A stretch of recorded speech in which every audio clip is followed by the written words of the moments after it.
morning, everyone, and welcome to my Q&A. I'm camped in Texas. By the time you're watching this, I'll already be in Asia, but reverse back in time, now I'm in Texas, and it's one of my last nights here before I leave for the big trip. I thought I would test out this power bank I have and answer some of the questions you guys have been asking me over the last couple months. Before I get into the questions though, I need caffeine. I actually made this oat milk a couple days ago myself, and it was surprisingly really easy, a lot easier than I thought. We're gonna make matcha this morning, and I'm using my collapsible kettle. I love this thing so much. And I also have this Bluetti power bank. We're starting at 100% right now, so let's plug it in. That is a good matcha. I have been wanting to try one of these Bluetti portable power stations for a while now, so when they reached out and wanted to sponsor this video, I was so excited. But even though this is sponsored, this is a genuine review. I have so many tools with me here today, tools that I would never ever have in my van, but I just brought it just to see how much this can handle. So we're gonna really test this to the limits, but I'm gonna answer my first question really quick before we get into it. The first question is, how did you get into van life from Emmy? I got into van life through camping and traveling in my car. That's what I did in college. I also converted a Suburban when I was in college. It was like a very low maintenance conversion, but I traveled intermittently during breaks, and I was so happy when I was traveling in that car and so depressed when I was in college, so that led me to drop out and build out this van, and I've been in it ever since. So that's my story. Now let's power something else with this power station. This is everything I have to power today, starting from functional things like I'm hungry, so I'm definitely using this induction cooktop as well as the blender, and then we're just gonna see how much we can do. And the big one, this fan.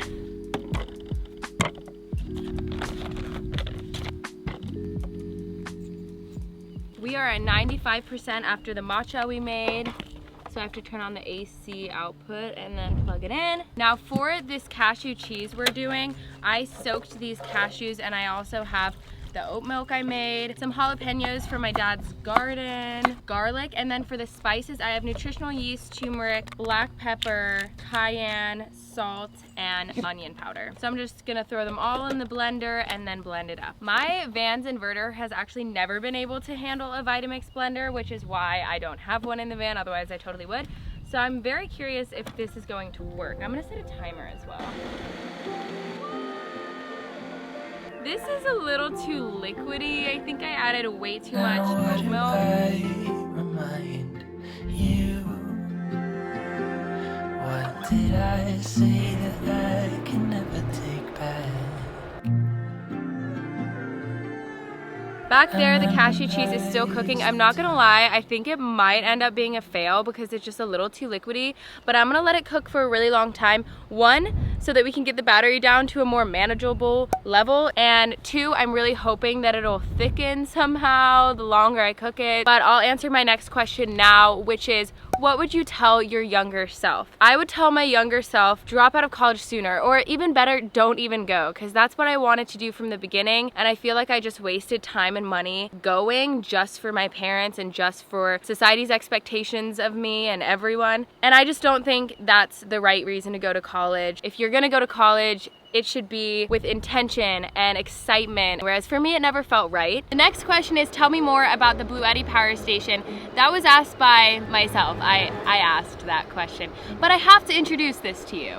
This is the AC 180 portable power station by Bluetti. It's equipped with lithium iron battery cells, which you can charge to 80% capacity in less than an hour. I did this last night. I ran a bunch of things on it, ran it down to 0, and then charged it back up, and you're supposed to do that when you first get the station. This AC 180 power station has a 10-year lifespan and over 3,500 life cycles with an 1,800 watt inverter and a battery capacity of 1,152 watt hours. It can also operate as a UPS to power your devices off of grid power, and if the grid power goes down, it will automatically switch to this inverter to power your appliances. Okay, the next question is from Sophia Sorbeo. She said, what is it truly like to live in a small environment with someone you love? Because obviously you're soulmates, but straight up blunt good and bad things. Not how you deal with the problems, but more like what are they to begin with? If you're new here, I usually travel in this van with my partner, Tori. I started my van life journey solo for a couple years, and then I met her, we fell in love, we did long distance for a bit, and then decided, just move in. Like, I love you, you love me, we see each other in our lives forever, so might as well start now. But we did start fighting a lot once she moved in, but it's never about big things, which I think is a sign that we just spend way too much time together. Like, it will be a fight about how to cut an onion was one of the biggest ones we've been in. Before I answer the next question, I am going to just plug in all of my camera gear and appliances into the Bluetti, and I'm going to have it charging while I'm answering the next question. I'm gonna answer this question from my friend Danielle. They've been in one of my videos, actually, Danielle and Gunnar, if you recognize them, but she said, what's your biggest mental/emotional insecurity? I think my biggest insecurity is that once people get to know me, they're maybe not gonna like me and I'm not gonna feel like I fit in. And I think that that derives from being a mixed kid. Like, a lot of mixed kids have this experience where my mom is from China and my dad is white.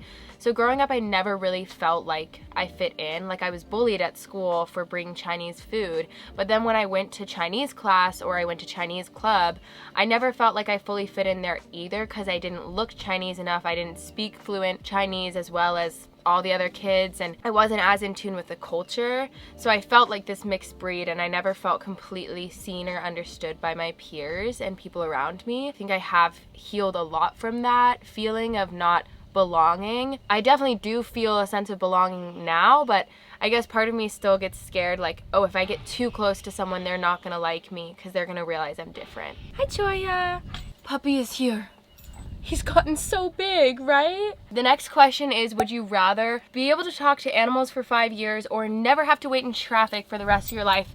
And I would definitely want to talk to animals for 5 years. That would be so cool. That's like one of my biggest dreams that's never gonna come true, but I would love to hear what you gotta say. The next question is, do you believe in God? And I'm not religious, but I do believe in a higher power of some sort. I just don't know what that looks like. It's been 11 minutes since I've been charging all my equipment, so I'm going to take it all off and try another tool. I think I'm going to try this saw, and I'm gonna try to cut wood.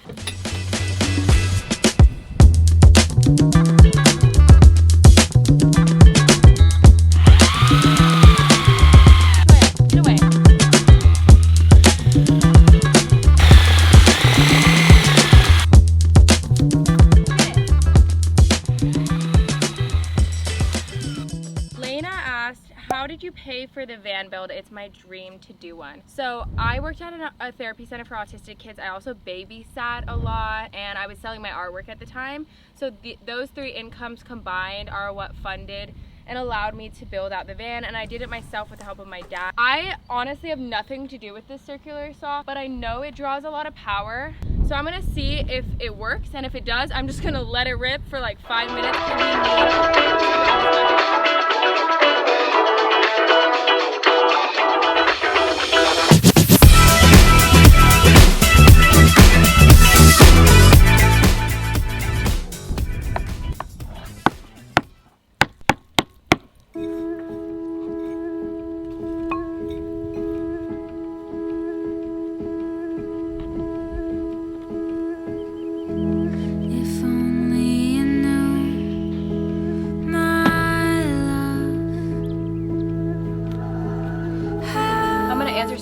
About money. The first question that I get often is, how do you make money? And I make money through content creation. I make money from Google AdSense on my videos, as well as sponsorships like the one I'm doing in this video. With sponsorships, I always make sure that they're vegan, that they align with my values, and it's a product I really love. I also make money through my Patreon, just a little bit. I make money through selling my jewelry. Oh, Amazon affiliate links as well. So I have a lot of different forms of passive income, and they kind of just all work together to make me money. Somebody asked for advice on how to make money on the road, and I would try to find remote jobs within your skill set. So if you went to school, whatever you studied for, or whatever you're interested in. You can also work seasonally. I did this for the first 2 years I was living in the van. I just worked at farms, but you could get any seasonal job and then stay based for a little bit while you work, save up money, and then for the rest of the year travel. The next question is, what would you be doing if you weren't doing content creation in van life? I would always be doing something in the art field. That's what I wanted to do since I was a little kid. So if I wasn't doing YouTube and creating videos, I'd probably be like a director on a film set. I don't know, that seems really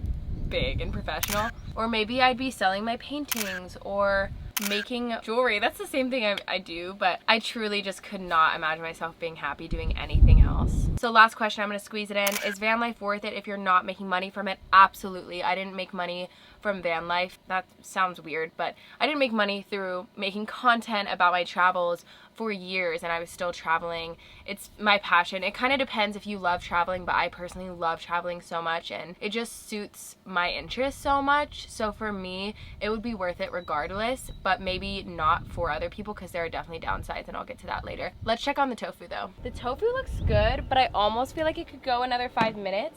Plus, it ran down the battery so much that why not just keep it going? Do you and Tori see yourselves getting married anytime soon? I don't think so. I don't know, I guess I just still feel so young. I still feel like a baby, but I want to marry her. I mean, it could be tomorrow. I would say yes if she proposed, but I don't think we're gonna get married in the next few years. Somebody asked, how old are you? I'm 25. Do you think about having kids in the future? I've always wanted kids, but more recently I'm kind of questioning whether or not I do. Like, I think it could go either way. Like, I'd be happy with kids, I'd be happy without kids. What did you think of Evelyn Hugo's book? The 7 Husbands of Evelyn Hugo, best book ever. Updates on Tori getting her own van. That will be happening after Asia, and maybe I'll get another van too, who knows? Or I might renovate mine. Sarah asked, sorry if this sounds rude, but do you ever miss eating meat? I never miss it, like I would never do it, because ever since learning about animal agriculture, I feel genuinely just repulsed by animal products. Veganism for me is an ethical choice, and logically I know that eating meat is not in alignment with my morals, but it's also just not appetizing to me anymore. And I used to love eating meat and animal products. I will say though, like, it can feel nostalgic to think of certain foods that I used to eat, and the idea of like taking me back to that point in my childhood and time, I guess I kind of miss certain foods in that way. But I can also always make a vegan version. It just might not taste exactly the same. Would you ever try polyamory? I have been in open relationships in the past, but I don't think I would do it again, personally. When does your shop have new jewelry? So if you don't know, I make my own wire wrap jewelry and I sell that on my website. My last batch of jewelry, which was my biggest batch, it was $2,000 worth of my jewelry, got stolen, and I didn't insure it, so I just had to eat that loss. And truthfully, after that happened, I felt so discouraged because, I don't know, it just felt so violating that someone stole it. It felt like someone took away my work and my art. It felt like such a setback. I don't know, I'm just kind of like recovering from that and trying to feel better before I start making more wire wraps, and so that's probably gonna take a few months. Okay, let's try one of these pieces of tofu before I keep answering questions. That is so good. I need an air fryer. If you guys haven't had bitchin' sauce, you seriously need to try it. It's so good. We have 41% left on this Bluetti battery, and I'm running out of tools. The only thing I have left are the fan and the space heater. I think I'm gonna run both of them at the same time, just until it dies. Wow, this tofu is so good. Crowded bar, corner booth. It's getting hard not to look at you, 'cause there you are across the room. A work of art that No, I'm Toya. Just trying to get the food. No, Toya, no. I'm sorry, no. The water's for you and nothing else. After testing this power station for the last few days, and especially today, I really cannot recommend it enough. I think it's a very high quality product, and I think there's a lot of uses for it, whether you live in a home or you're going camping or you're car camping or even living in a van. So if you're interested in Bluetti's AC180 portable power station, I've left the link in the description box of this video for you to check out. Now I'm gonna clean up the van, anticipating that hopefully in the next 20 minutes this battery shuts off, and then I'm gonna answer the rest of the questions when I drive to my next location at my dad's ranch.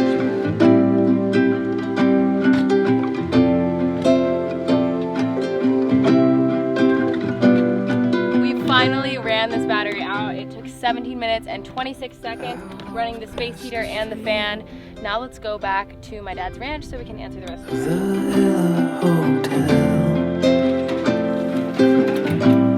I just felt the weight. Maritza Lisa Diaz asked, how do you get internet in the wilderness? I use Starlink. I haven't always used Starlink. I just got it in the last year and it completely transformed van life. It made it so much easier to work on the road. I honestly don't know how I lived without it. Sarah Naomi said, what do you think contributes to your happiness the most? Having a really good community around me, nourishing myself with really delicious food that I put a lot of love into. I really love being stimulated by new places. Part of me almost thinks that we're not meant to stay in one place and that we're meant to be nomadic, because I feel so good when I'm seeing a different horizon every day or at least every week. But I don't know, that might just be a me thing.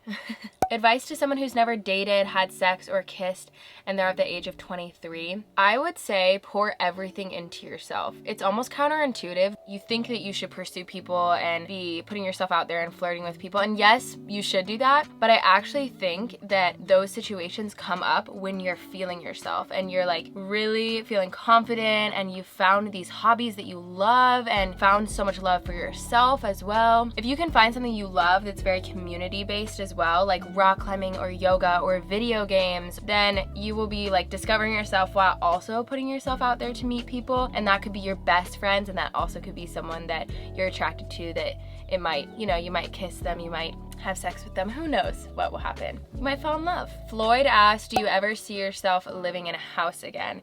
Absolutely. I would love to have a house one day. It's not the day yet, but one day I could totally see myself living in a house. I don't think I'll ever give up traveling, but it might just become a part-time thing. Sam asked, how are you? I'm honestly doing so well. I don't know, sometimes I come to Austin, you know, my hometown, to visit my family, and I go back in old habits, and this time around I actually feel so refreshed being here. I feel so happy being here. What do you do when you're feeling sick and you're away from home? I'll make meals that feel like home to me. I remember after we got back from Mexico, like our last trip to a different country, we went straight to Plant Power. Like that was the first stop, and we spent so much money there. We ate there for dinner and then breakfast the next day because we just wanted that nostalgic meal, I guess. What motivates you in life and how did you find it? I have always been motivated to create the best piece of art that I can. I don't know, I feel very motivated by creativity, and that's just always been the case for me. I also think that I feel motivated creatively because there were times in my life where I had careers that weren't creative and I didn't enjoy my life, and I was studying degrees that I wasn't passionate about or had a job that wasn't creative at all. I think that doing things that you don't like can often show you what you like. Did you get your jewelry business up and running before or after hitting the road? I was selling jewelry for years before I hit the road, as well as paintings, and I was making videos before I moved into the van as well. 3 things you don't like about van life. I'm interested, but I want to weigh the pros and cons. Okay. 1, cleaning and emptying my composting toilet. I feel disgusted by it. It's not disgusting when it's in here, like it doesn't smell, it's fine, I love it.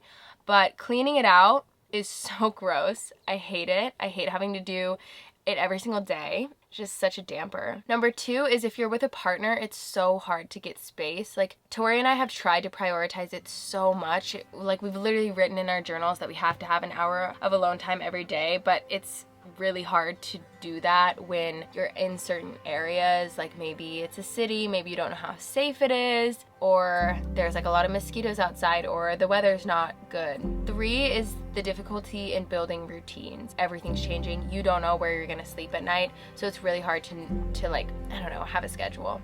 Do you have any tips for a first-time solo female car camper? This is my personality. If you don't know, I'm a 7 on the Enneagram, which means I like always want to be occupied. So this might not apply to everyone, but I guess that would be my tip. Like, bring a book, bring an audiobook to listen to, a podcast, something to paint, crochet, like whatever your interests are. Or yeah, just bring things to do and to occupy yourself, because otherwise when you're like starting that, maybe you'll start to get scared if you don't have something to do, or maybe lonely. But I don't think there's anything to be scared of. I mean, stay cautious, but you're gonna be fine. Just bring some things to do that you love to do, and you're gonna have a great time, and put yourself out there and meet people on the road, because you might meet some of your best friends like I did. What are your tips for a teen who's interested in van life once they graduate? I would recommend going and camping with the car you already have, if you have one. It could be a tiny Honda Accord. That's what I camped in when I first started in college. It could be a tent. anything. You don't have to wait to have this nice built out van, and I would recommend that you don't wait because it is an investment and you want to make sure you enjoy this lifestyle first. Did you go vegetarian first? No, I went straight to veganism once I figured out what happened in animal agriculture. How do you deal with jealousy? Are there any issues between you and Tori when more people are around? Not recently, like not in the last year. The first year we dated, there were a couple instances where like